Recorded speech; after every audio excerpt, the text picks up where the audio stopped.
question you may have is, what do finance majors do? Okay, finance majors are, I believe, one of the highest, majors, highest paid, best paid majors. Okay.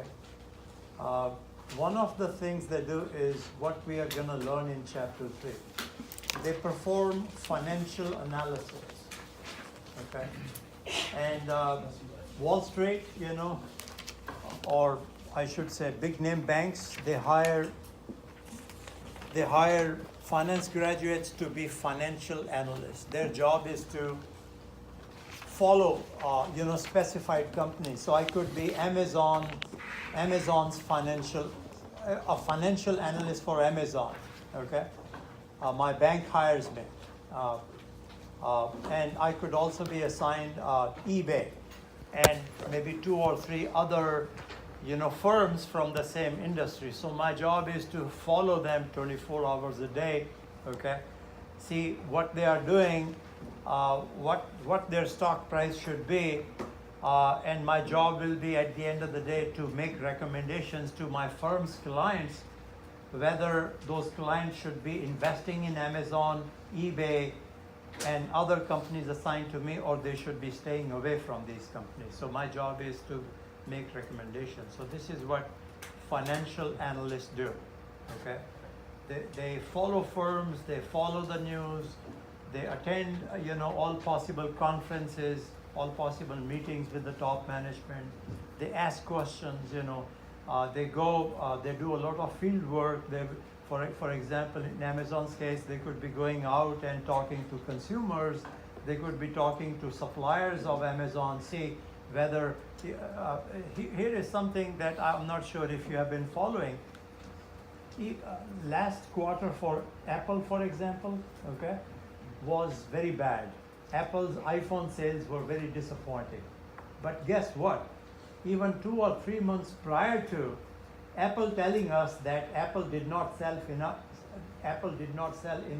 enough iPhones, we already knew. Why? Because these stock analysts, these firm analysts, they were going to Apple suppliers, those who are supplying components to Apple.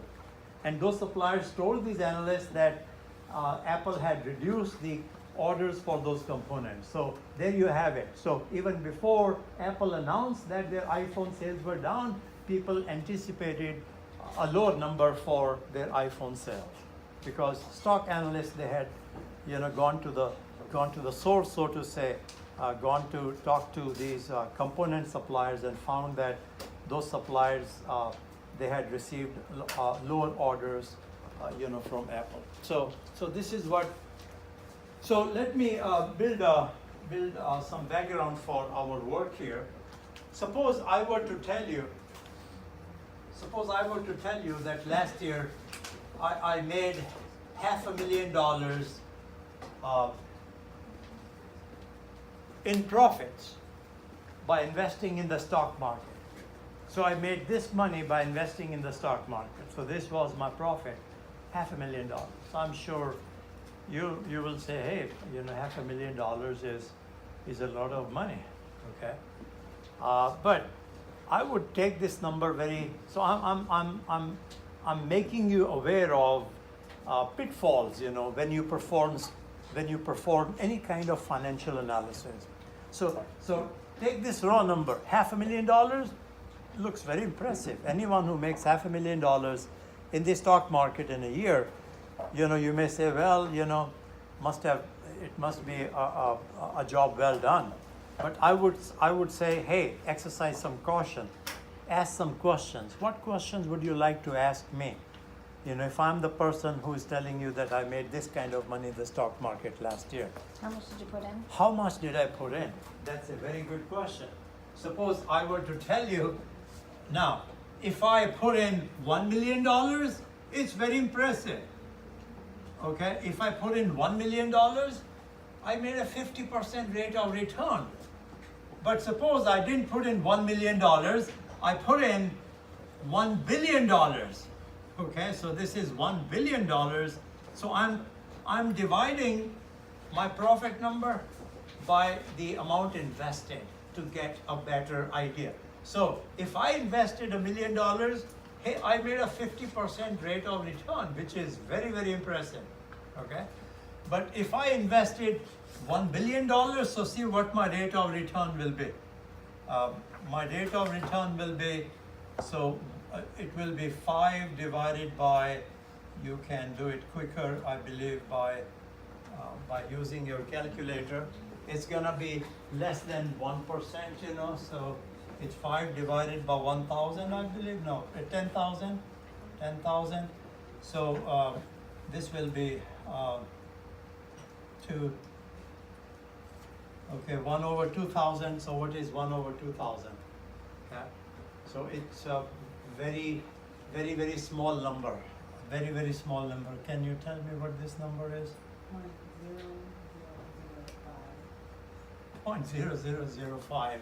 So which is, if I put it like this, you know, this will be 0.05%. Okay, so this will be 0.05% rate of return, which is not very impressive. You see what I'm saying here?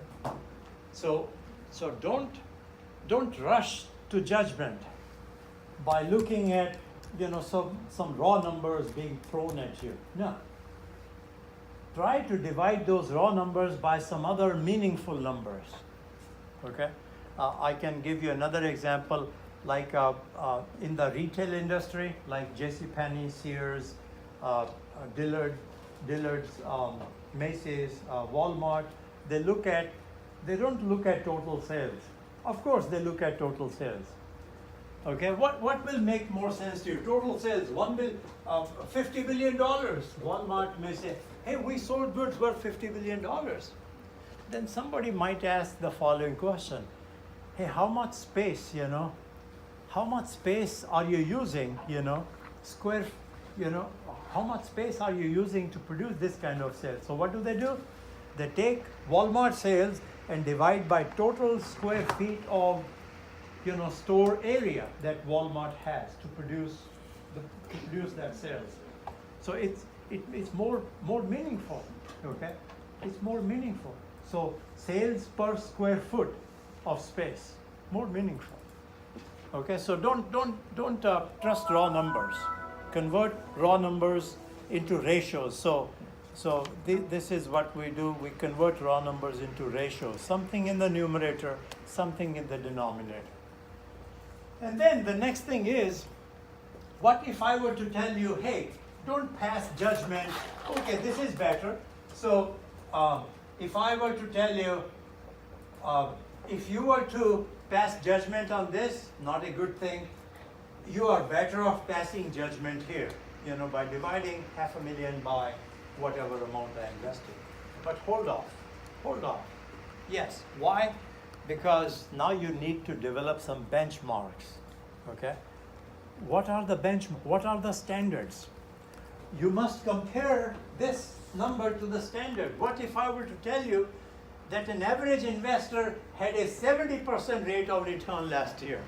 No, this 50% does not look very impressive. You see what I'm saying here?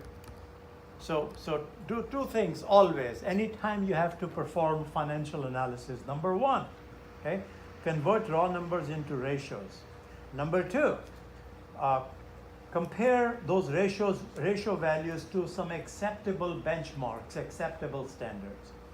And what standards do we have? We have two types of standards. One is called cross-sectional. And I'm going to show it to you on the next slide. What is cross-sectional? Well, what I do is, this is Walmart, and this is the Walmart's industry average.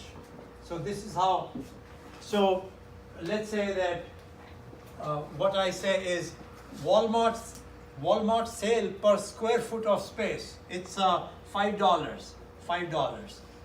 Walmart sale per square foot of store space, $5. What's the industry average? Is Walmart doing a good job? Let's see what the industry is doing, or what's the average for the industry? The average for the industry is 3. So I say, hey, Walmart is doing a better job. It's selling, you know, $2 more for each square foot of store space. Okay, so this is called cross-sectional, where I take my firm's number and compare it to the industry average for the same year. Remember, for the same year. This is what makes it cross-sectional, for the same year, for the same time period. Okay, I can't compare Walmart's 2018 performance to Sears or Target's 2015 performance. That's